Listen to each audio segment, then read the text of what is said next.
Mountain Mart. Are you family? No.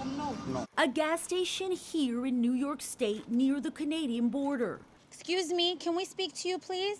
where we spent time over the course of 3 days asking questions. Excuse me? Where are you coming from? Where are you from? India. How did you get here? Shooting video day and night, Are you guys picking up the people that are crossing the border? No. and observing, finding details in something as small as a shoe. Were you walking? Yes, Oh my God, it's dangerous.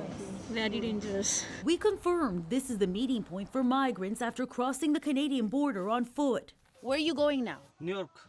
New York City. Yeah.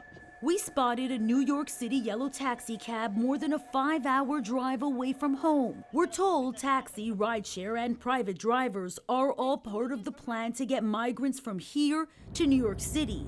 One driver agreed to share details if we protect his identity. How much is the going rate? Price.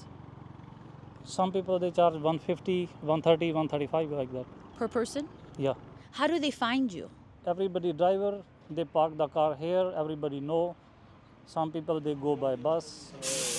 This gas station is also a bus stop. In the middle of the night, we watched a mother and her children get on a bus headed to New York City.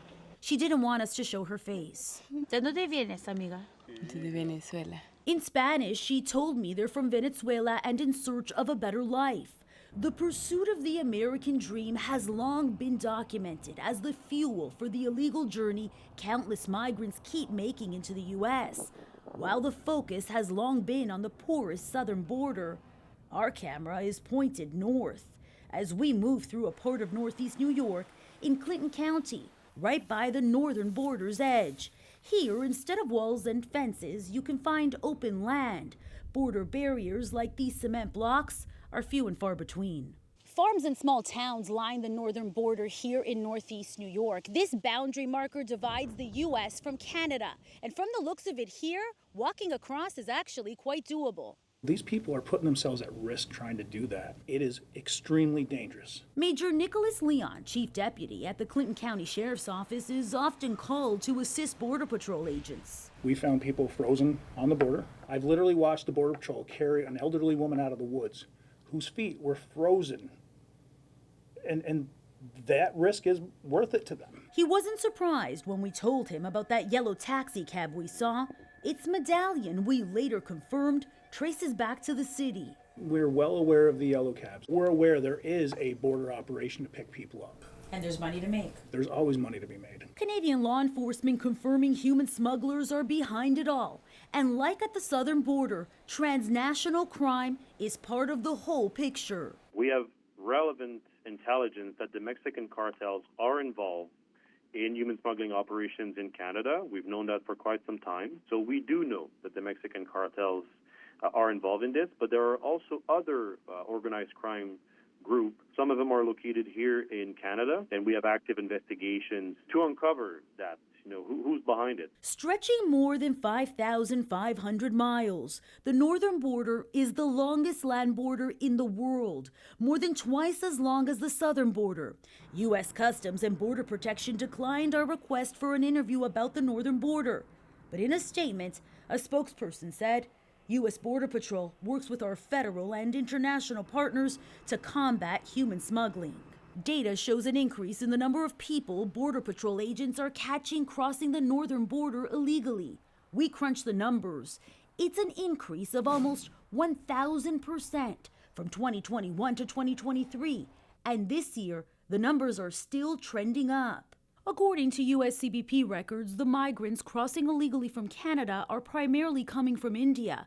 Mexican nationals are among the highest numbers, but there are people from all different parts of the world, including Romania, Guatemala, Haiti, and Venezuela. Canadian law enforcement telling us they're often sold the American dream by smugglers in their home countries. If we're looking at the Indian nationals, we know that they are being recruited in India and that they're being explained what to do. According to the Royal Canadian Mounted Police, migrants are flying to Canadian cities like Montreal and Toronto, where they can enter as tourists and or without a visa.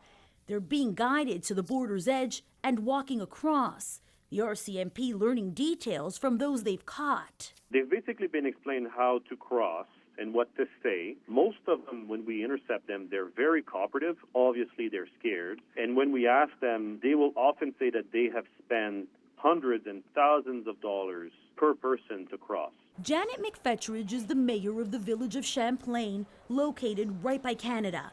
While she knows the migrants are being exploited by human smugglers. I've seen families and children. Really? Mm-hmm. I've seen single mothers. She says the illegal movement at the northern border is leading to fear among those who live here.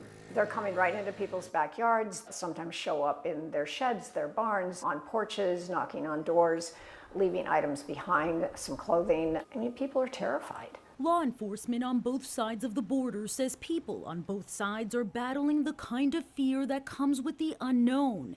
And they say it's warranted when it comes to the big picture. For officials, the big question in the face of the surge is who else or what else is crossing illegally. It's not the families that are seeking asylum. It's not the people trying to avoid these horrific actions in their own countries. It's the people that want to bring that violence here. We've talked about a lot of, migration issues. There's also contraband, firearms, drugs, tobacco. So when our patrol officers are responding to a call, they can never assume that it's going to be an illegal migration. So this is a national security issue for both the Canadian and the U.S. government. Yes. U.S. Customs and Border Protection telling us Clinton County sits in what Border Patrol calls its Swanton sector. The area includes other parts of New York State, as well as Vermont and New Hampshire. In fiscal year 2023, 6,925 migrants were caught crossing the border illegally. In a statement, U.S. Customs and Border Protection said that's the most in Swanton sector history, a 550% increase over 2022, when the number sat at 1,065. And so, getting back to the Mountain Mark gas station. No fees, no fees. No. Despite the reluctance of many, How much to come from Canada? When you walk from Canada, do they charge you? Yes. How much you pay? after days of work here, ¿Qué te dice a la frontera? it's now clear as day to us Most of the people, they come from Canada. that there's much more to know about the pipeline bringing migrants into the country through Canada. Hello, sir. Can you tell us where you're headed?